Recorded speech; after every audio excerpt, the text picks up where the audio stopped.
বিসমিল্লাহির রহমানির রহিম। আসসালামু আলাইকুম। আমার প্রাণপ্রিয় ও স্নেহের শিক্ষার্থীবৃন্দ, আশা করি তোমরা যে যেখানে আছো ভালো আছো। আমিও আল্লাহর অশেষ রহমতে ভালো আছি।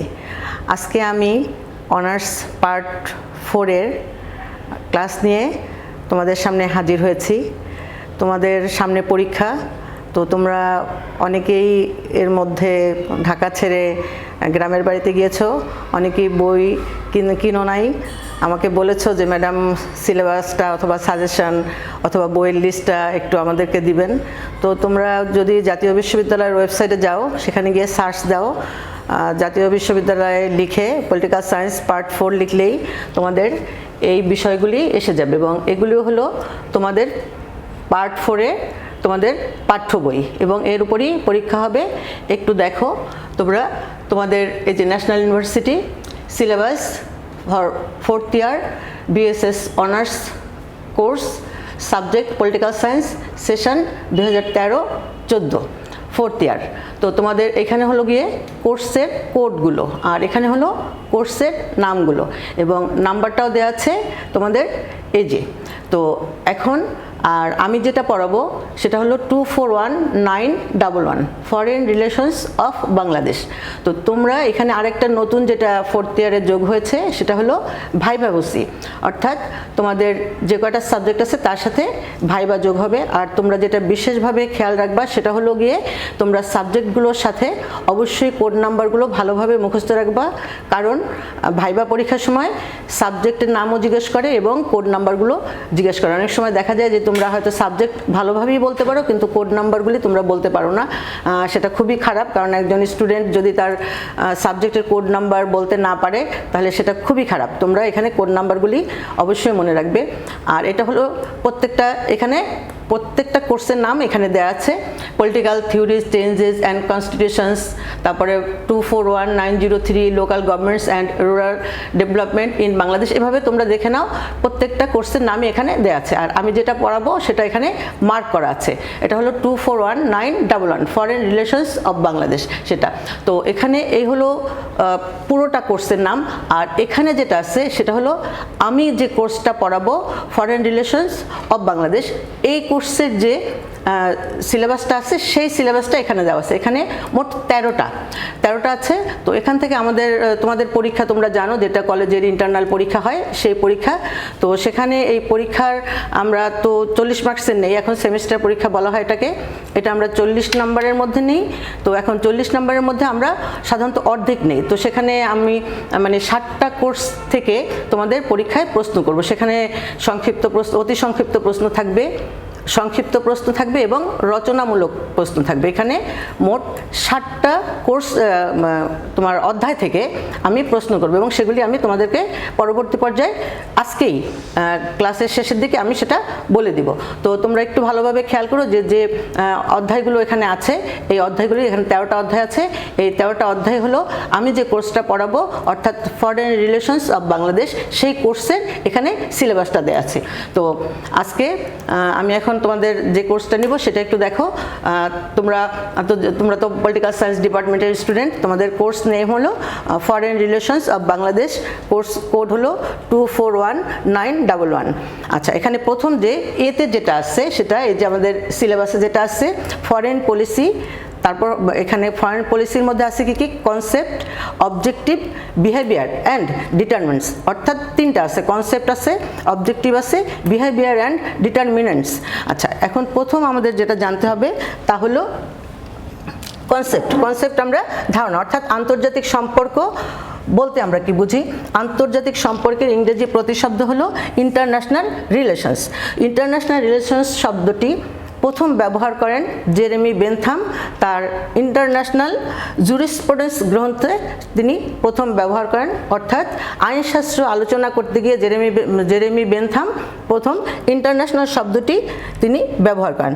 অর্থাৎ বিভিন্ন দেশের মধ্যে যে সম্পর্ক তৈরি হয়, যে সম্পর্ক সৃষ্টি হয় বিভিন্ন কারণে, সেটাকে বলা হয় ইন্টারন্যাশনাল রিলেশন। এই শব্দটি উনি ব্যবহার করেন। তো যদি আমরা ইন্টারন্যাশনাল শব্দের মূল সংজ্ঞা জানতে চাই তাহলে বলতে হবে রাষ্ট্রসমূহের পারস্পরিক নির্ভরশীলতার প্রতি দৃষ্টি রেখে দ্বন্দ্ব, যুদ্ধ ইত্যাদি এড়িয়ে সহযোগিতার মাধ্যমে কিভাবে বিশ্ব শান্তি ও সমৃদ্ধি প্রতিষ্ঠা করা যায় সে সম্পর্কে বিস্তারিত আলোচনাই হলো আন্তর্জাতিক সম্পর্ক। অর্থাৎ যুদ্ধ যাতে না হয়, দ্বন্দ্ব যাতে সৃষ্টি না হয়, এক রাষ্ট্রের সাথে অন্য রাষ্ট্রের যাতে কোনো রকম মতবিরোধ সৃষ্টি না হয়, সেজন্য সহযোগিতামূলক যে সম্পর্ক, শান্তি এবং সমৃদ্ধির পথে কিভাবে এগিয়ে নেওয়া যায়, এই সম্পর্কটাই হলো আন্তর্জাতিক, এটাকেই বলা হয় আন্তর্জাতিক সম্পর্ক। আরও যদি একটু ভালোভাবে বলা যায় তাহলে আমরা বলতে পারি যে রাষ্ট্রসমূহের ক্রিয়া ও প্রতিক্রিয়া নিয়ে যে আলোচনা, তাই হলো আন্তর্জাতিক সম্পর্ক। এখন ক্রিয়া প্রতিক্রিয়া কি? ক্রিয়া হলো কোনো রাষ্ট্র যখন অন্য রাষ্ট্র অথবা আন্তর্জাতিক সম্পর্কের উপরে তাদের যে নীতি অথবা তাদের যে কিছু কর্মপন্থা সেগুলো যখন প্রপোজ করে, সেগুলো যখন বলে, সেটাকে বলা হয় ক্রিয়া। অর্থাৎ একটা রাষ্ট্র তার যে কিছু কথা অথবা তার যে কিছু নীতি অথবা সে কী কাজগুলি করতে চায় সেগুলো যখন বলে, সেটাকে বলা হয় ক্রিয়া। আর যখন ওই রাষ্ট্র, দ্বিতীয় যে রাষ্ট্রটা, সেই রাষ্ট্র যখন আন্তর্জাতিক যে সংস্থাগুলো আছে সেই সংস্থাগুলোর মাধ্যমে প্রথম রাষ্ট্রকে তার যে কর্মপন্থা, কি কর্মপন্থা সে অবলম্বন করবে, প্রথম রাষ্ট্রের দেয়া যে নীতি কিভাবে সে অ্যাকসেপ্ট করলো, সেটা যখন বলে, সেটাকে বলা হয় প্রতিক্রিয়া। অর্থাৎ একটা আন্তর্জাতিক সংস্থার মাধ্যমে দুটো দেশ অথবা ততোধিক দেশ যখন সম্পর্কে জড়িয়ে যায়, তখন সেটাকে বলা হয় আন্তর্জাতিক সম্পর্ক। এখন আমরা আন্তর্জাতিক যে সংস্থা কি কি আছে, জাতিসংঘ আছে, আমরা বলতে পারি। এই জাতিসংঘের মাধ্যমে অনেক সময় একটা দেশ আরেকটা দেশের সাথে যখন সম্পর্ক রক্ষা করে, অথবা ন্যাটো বলতে পারি, এরকম সম্পর্ক রক্ষা করে, তখন আমরা সেটাকে বলতে পারি যে আন্তর্জাতিক সম্পর্ক। তাহলে কি হলো, যে যুদ্ধ সংঘাত এড়াতে হবে, সহযোগিতামূলক সম্পর্ক তৈরি করতে হবে একটা রাষ্ট্রের সাথে। এই যে সম্পর্ক, সহযোগিতামূলক যে সম্পর্ক, সমৃদ্ধির পথে এগিয়ে নিয়ে যাওয়ার যে সম্পর্ক, সেটাই হলো আন্তর্জাতিক সম্পর্ক। তাহলে আমার যে বিষয়টা, যে আন্তর্জাতিক সম্পর্ক, সেটার সংজ্ঞা আমি তোমাদেরকে দিলাম। আমার মনে হয় তোমরা এটা থেকে কিছুটা বুঝতে পেরেছো। এরপর যেটা আসে সেটা হলো অবজেক্ট এবং বিহেভিয়ার অ্যান্ড ডিটারমিনেন্টস। অবজেক্ট মানে লক্ষ্য উদ্দেশ্য। এই যে আন্তর্জাতিক সম্পর্ক, এর লক্ষ্য উদ্দেশ্যকে, বিভিন্ন দেশগুলো যে সম্পর্ক রক্ষা করে চলে, এই রক্ষা করে কোন লক্ষ্যকে সামনে রেখে অথবা তাদের উদ্দেশ্য কি থাকে, কোন উদ্দেশ্যগুলোকে সামনে রেখে তারা একটা রাষ্ট্রের সাথে আরেকটা রাষ্ট্র সম্পর্ক তৈরি করবে। আরেকটা হলো বিহেভিয়ার অ্যান্ড ডিটারমিনেন্টস, অর্থাৎ নির্ধারক। একটা রাষ্ট্র যে অন্য রাষ্ট্রের সাথে সম্পর্ক রক্ষা করবে, তার কিছু নিজের পাওনা আছে অথবা কিভাবে সে আদায় করে অন্য রাষ্ট্রের কাছ থেকে নিয়ে আসবে, সেই বিষয়গুলো হলো নির্ধারক। অর্থাৎ আমি আমার যে সম্পদ আছে অথবা আমার যে শক্তি আছে, সেই শক্তিগুলোকে আমি কিভাবে কাজে লাগিয়ে অন্য রাষ্ট্রের কাছ থেকে আমি সুবিধা আদায় করব, সেগুলো হলো নির্ধারক। অর্থাৎ আমাকে প্রথম নির্ধারণ করতে হবে আমার কি আছে এবং সেগুলো আমি কিভাবে কাজে লাগিয়ে অন্য রাষ্ট্র থেকে আমি আমার সহযোগিতা, আমি সুবিধাটা আদায় করব, সেটাকে বলা হয় নির্ধারক। তো আমরা কি শিখলাম? প্রথমে আমরা ধারণা নিলাম যে আন্তর্জাতিক সম্পর্ক কি, তারপর আমরা জানবো যে উদ্দেশ্যটা কি, তারপর হলো ডিটারমিনেন্স, অর্থাৎ আমরা কতটুকু স্বাবলম্বী তার উপরে ভিত্তি করে আমরা অন্য রাষ্ট্রের সাথে আমরা সম্পর্ক তৈরি করব। এখন আমরা জানবো উদ্দেশ্য এবং লক্ষ্য। আমি শুধুমাত্র যেহেতু তোমাদেরকে আমি সাজেশন দিব, সেজন্য আমি লক্ষ্য এবং উদ্দেশ্য অল্প কথাই তোমাদেরকে বুঝিয়ে দিব। তো প্রত্যেকটি রাষ্ট্রই তার স্বার্থ সংশ্লিষ্ট বিষয়ে অপর রাষ্ট্রের সাথে স্বল্প ও দীর্ঘমেয়াদী লক্ষ্য উদ্দেশ্যের ভিত্তিতে সম্পর্ক স্থাপন করে। অর্থাৎ দেখা যায় যে একটা রাষ্ট্রের সাথে আরেকটা রাষ্ট্রের সম্পর্ক কখনো স্বল্পমেয়াদী হয়, কখনো দীর্ঘমেয়াদী হয়। অনেক সময় দেখা যায় যে কালচারাল কিছু সম্পর্ক, যে এক দেশ থেকে আরেক দেশে শিল্পী যাবে, অথবা ব্যবসায়িক কোনো সম্পর্ক, অথবা শিক্ষাক্ষেত্রে কোনো সম্পর্ক, এক দেশ থেকে আরেক দেশে স্টুডেন্টরা যাবে উচ্চশিক্ষা লাভের জন্য। এরকম যে বিষয়গুলো আছে, দেখা যায় সেখানে স্বল্পমেয়াদী কিছু সম্পর্ক অথবা কিছু নীতিমালা তৈরি হয়, অথবা ব্যবসায়িক ক্ষেত্রে কিছু স্বল্পমেয়াদী কিছু নীতিমালা তৈরি হয় যে অল্প সময়ের জন্য সেই কাজগুলো চলবে। আবার কিছু আছে দীর্ঘমেয়াদী, 5 বছরের জন্য, 10 বছরের জন্য, এরকম কিছু দীর্ঘমেয়াদী কিছু একটা রাষ্ট্রের সাথে আরেকটা রাষ্ট্রের সম্পর্ক তৈরি হয়। তো সেই সম্পর্কগুলো কি কি সেটা দেখি। কোন উদ্দেশ্যের ভিত্তিতে, অর্থাৎ কোন লক্ষ্যটাকে সামনে রেখে কোন উদ্দেশ্যের ভিত্তিতে এই সম্পর্কটা তৈরি হয়। সেই উদ্দেশ্যটা হলো যে আত্মরক্ষা, অর্থাৎ নিজকে রক্ষা করার যে সক্ষমতা, সেই সক্ষমতা অবশ্যই থাকতে হবে। যদি সেই সক্ষমতা না থাকে তাহলে দেখা যায় অন্য কোনো রাষ্ট্র নিজ রাষ্ট্রকে তখন আক্রমণ করে। এজন্য যাতে আত্মরক্ষা করা যায়, সেই উদ্দেশ্যকে সামনে রেখে অন্য রাষ্ট্রের সাথে সম্পর্ক রক্ষা করবে। 2 নম্বর হলো অর্থনৈতিক উন্নয়ন, অর্থাৎ নিজের দেশের অর্থনৈতিক উন্নয়ন কিভাবে সাধিত হবে তার দিকে লক্ষ্য রেখে অন্য রাষ্ট্রের সাথে সম্পর্ক স্থাপন করবে, অর্থাৎ যাতে নিজ রাষ্ট্রের ব্যবসায় সফল হওয়া যায়, অর্থনৈতিক উন্নয়ন সাধন করা যায়, সেই উদ্দেশ্যকে সামনে রেখে তারপরে অন্য রাষ্ট্রের সাথে সম্পর্ক রক্ষা করবে। ধারাবাহিকতা রক্ষা, অর্থাৎ নিজের দেশের সরকারের যদি ধারাবাহিকতা রক্ষা হয় এবং তার নীতিমালার যদি ধারাবাহিকতা রক্ষা হয় তাহলে অন্য রাষ্ট্রের সাথে সম্পর্ক গড়তে সুবিধা হয়। হয়তো সরকারের পরিবর্তন হতে পারে, কিন্তু নীতিমালার যদি পরিবর্তন হয়, সম্পর্কের যদি অবনতি ঘটে, কখনোই একটা রাষ্ট্রের উন্নতি সম্ভব না, কারণ উন্নয়নটা মাঝ পথেই ভাটা পড়ে যায়। তাহলে যতই সরকারের পরিবর্তন হোক না কেন, কিন্তু কোনো কাজের অথবা নীতিমালার, বৈদেশিক যে নীতিমালাগুলো আছে সেই নীতিমালাগুলির ধারাবাহিকতা অবশ্যই রক্ষা করতে হবে। তারপর হলো নিজস্ব মতবাদে দৃঢ় থাকা। যখন দুই দেশের সাথে সম্পর্ক তৈরি হয় তখন নিজের যে মন্তব্যটা প্রকাশ করলো, নিজের যে ইচ্ছাটা পোষণ করলো, নিজের রাষ্ট্রের সুবিধার জন্য, উন্নয়নের জন্য যে নীতিমালাগুলো তৈরি করা হলো সেই নীতিমালার উপরে দৃঢ় আস্থা রাখতে হবে। অন্য দেশ যাই বলুক না কেন নিজের মতবাদের প্রতি দৃঢ় থাকতে হবে। তারপর হলো সামরিক সক্ষমতা অর্জন করা। বর্তমান যুগে সামরিক শক্তি হলো একটি জাতিকে মানদণ্ড করার, অর্থাৎ ওই জাতি কত উন্নত এবং ওই জাতি কত শক্তিশালী সেটা নির্ভর করে তার সামরিক সক্ষমতার উপর। অতএব সামরিক সক্ষমতাকে সামনে রেখে, উদ্দেশ্যকে সামনে রেখে একটি রাষ্ট্রের সাথে অপর রাষ্ট্রের বৈদেশিক সম্পর্ক নির্ধারণ করা হবে। তো এতক্ষণ আমরা কোন কোন উদ্দেশ্যকে সামনে রেখে একটি রাষ্ট্র অন্য রাষ্ট্রের সাথে সম্পর্ক তৈরি করবে সেটা আলোচনা করলাম। এবার আমরা আলোচনা করব নির্ধারক, অর্থাৎ আমার অবস্থান নির্ধারণ করতে হবে, আমার কি আছে না আছে সেগুলো নির্ধারণ করে আমার অন্য রাষ্ট্রের সাথে সম্পর্ক তৈরি করতে হবে।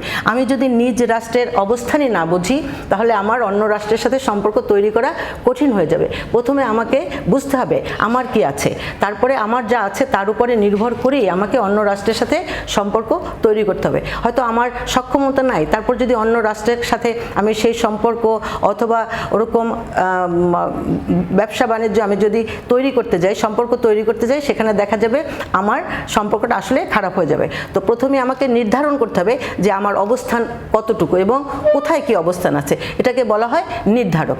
তো প্রথম যে নির্ধারক সেটা হলো ভৌগোলিক অবস্থান, অর্থাৎ একটা দেশ চিন্তা করবে যে আমার ভৌগোলিক অবস্থানটা কোথায় আছে, আমি অন্যান্য রাষ্ট্রের সাথে কিভাবে সম্পর্ক স্থাপন করব, অর্থাৎ আমাকে সহজেই অন্য রাষ্ট্র আমাকে আক্রমণ করতে পারবে কিনা। অনেক সময় দেখা যায় অনেক রাষ্ট্র আছে চারিদিকে নদী, বড় বড় নদী অথবা সাগর বেষ্টিত, দেখা যায় সেই সমস্ত অঞ্চলগুলোকে সহজে আক্রমণ করা যায় না। তো ওই রাষ্ট্রগুলো, যে রাষ্ট্রগুলোর চারিদিক থেকে সাগর বেষ্টিত, দেখা যায় ওই রাষ্ট্র কিছুটা হলেও অন্য রাষ্ট্র থেকে নিরাপদে থাকে। তো তার ভৌগোলিক অবস্থানটা দৃঢ় এবং শক্ত, সহজে শত্রুপক্ষ আক্রমণ করতে পারে না। সেজন্য সে তার ভৌগোলিক অবস্থানকে দৃঢ় মনে করে সে অন্য রাষ্ট্রের সাথে তার সম্পর্কটা স্থাপন করে। তারপর প্রাকৃতিক সম্পদ, যে দেশের প্রাকৃতিক সম্পদ বেশি সে দেশ অন্য রাষ্ট্রের সাথে তার যা প্রয়োজন সেগুলো আমদানি করতে সে খুব সহজ হয় তার জন্য।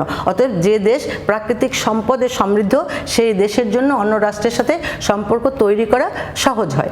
আবার এরপরে যেটা আছে জনসংখ্যা, আমরা সবসময় বলি জনসংখ্যা আসলে সমস্যা না, জনসংখ্যা সম্পদ, এবং সেই জনসংখ্যা যদি কাম্য হয়, জনসংখ্যা যদি শক্তিশালী হয়, জনসংখ্যা যদি কর্মঠ হয়, অলস না হয়, তাহলে সেই জনসংখ্যা দিয়েও অন্য রাষ্ট্রের সাথে সুসম্পর্ক রক্ষা করে নিজ দেশের স্বার্থ রক্ষা হয়। তারপরে সরকারের দক্ষতা, অর্থাৎ সরকারকে হতে হবে শক্তিশালী। জনগণের ভোটে নির্বাচিত সরকার যদি হয় এবং নির্বাচন যদি সুষ্ঠু হয়, নির্বাচন যদি অবাধ হয়, তাহলে দেখা যায় সরকারের দক্ষতা বাড়ে, মনে করা হয় ওই সরকারই সবচেয়ে বেশি দক্ষ।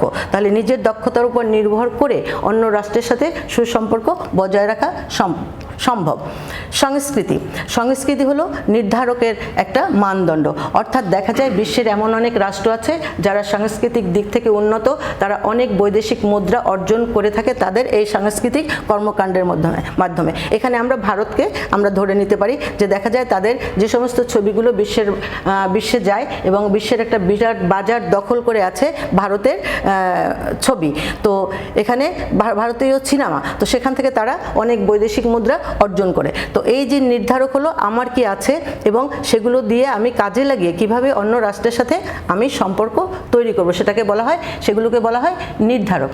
তো আমরা আজকে প্রথম অধ্যায়ের যেগুলো পড়ালাম সেটা হলো গিয়ে প্রথমে